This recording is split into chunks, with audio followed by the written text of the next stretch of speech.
नमस्कार दोस्तों, your education channel में एक बार फिर से आपका स्वागत करता हूं। दोस्तों, हमारी जो साइंस की सीरीज चल रही थी उसका आज हमारा 5वां लेक्चर है और इसमें जो सिलेबस में दे रखा है 5वां टॉपिक की वो है सूक्ष्म जीव एवं उनका वर्गीकरण। यह आज मैं करवाऊंगा। जूनियर एडिट का ये सिलेबस है और इसके आधार पर मैं पूरा सिलेबस पूरा आपको कवर करवा रहा हूँ। यह आज का हमारा टॉपिक है सूक्ष्म जीव एवं उनका वर्गीकरण।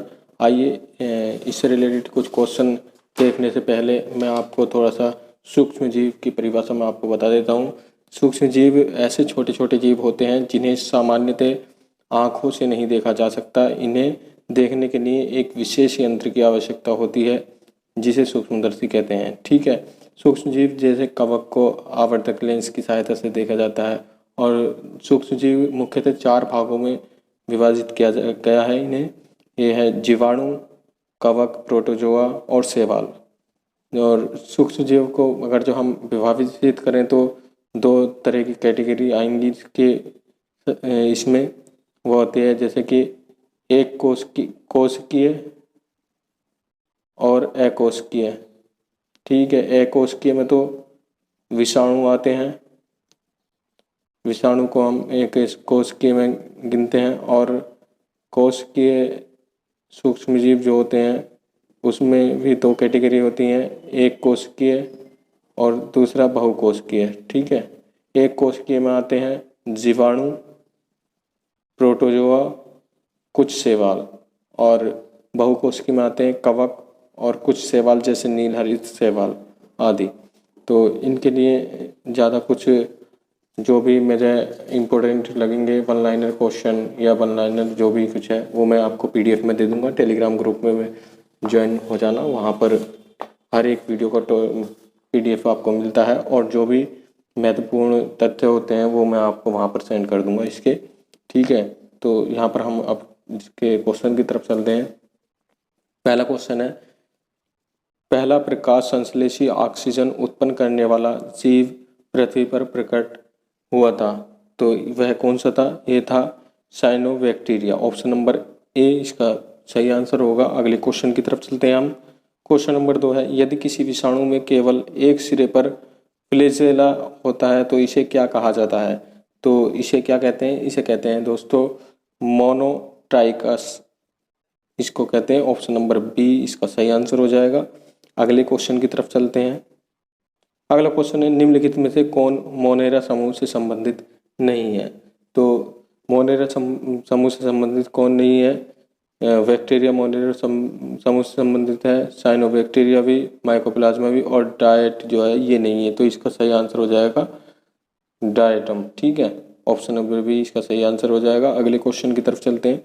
ब्रेड बनाने में इस्तेमाल किया जाने वाला खमीर, तो इसके आगे दे रखे हैं 4 ऑप्शन, आइए इन्हें पढ़ लेते हैं। पहला है किण्वन के लिए उत्प्रेरक के रूप में कार्य करता है, ये बिल्कुल सही होगा। तो इसका पहला ही आंसर सही हो जाएगा। अगले क्वेश्चन की तरफ चलते हैं अब हम। अगला क्वेश्चन है, निम्नलिखित में से कौन सा एक कोशिकीय हरित शैवाल है? तो इसमें से कौन सा एक कोशिकीय हरित शैवाल है? यह है क्लेमाइडोमोनास हरित, एक कोशिकीय हरित शैवाल है। और बाकी जो हैं ये कारा, स्पाइरोगायरा, यूलोथ्रिक्स, ये सब बहुकोशिकीय हरित शैवाल है। तो ऑप्शन नंबर डी इसका सही आंसर हो जाएगा। अगले क्वेश्चन की तरफ चलते हैं। अगला क्वेश्चन है क्वेश्चन नंबर 6, कवक की कोशिका भित्ति बनी होती है। तो कवक की कोशिका भित्ति किससे बनी होती है? ये बनी होती है दोस्तों काइटिन से बनी होती है। ऑप्शन नंबर सी इसका सही आंसर हो जाएगा। अगले क्वेश्चन की तरफ चलते हैं। क्वेश्चन नंबर 7, शैवाल निम्नलिखित में से किस समूह से संबंधित है? तो शैवाल जो होता है ये थैलोफाइटा समूह से संबंधित होता है। ऑप्शन नंबर बी इसका सही आंसर हो जाएगा। अगला क्वेश्चन है CTET 2019 में आया हुआ क्वेश्चन है ये, निम्नलिखित जीवों में कौन प्रकाश संश्लेषण द्वारा अपना भोजन बना सकता है? तो कौन सा बना सकता है इनमें से? ये प्रकाश संश्लेषण द्वारा जो है शैवाल अपना भोजन तैयार कर सकता है। ऑप्शन नंबर डी इसका सही आंसर होगा। अगला क्वेश्चन है, निम्नलिखित में से कौन सा जीवाणु गंगा नदी में पाया जाता है? तो गंगा नदी में जो पाया जाता है वो पाए जाते हैं कॉलीफॉर्म जीवाणु। ऑप्शन नंबर ए इसका बिल्कुल सही आंसर होगा। 2011 में टेट में आया हुआ है। अगले क्वेश्चन की तरफ चलते हैं।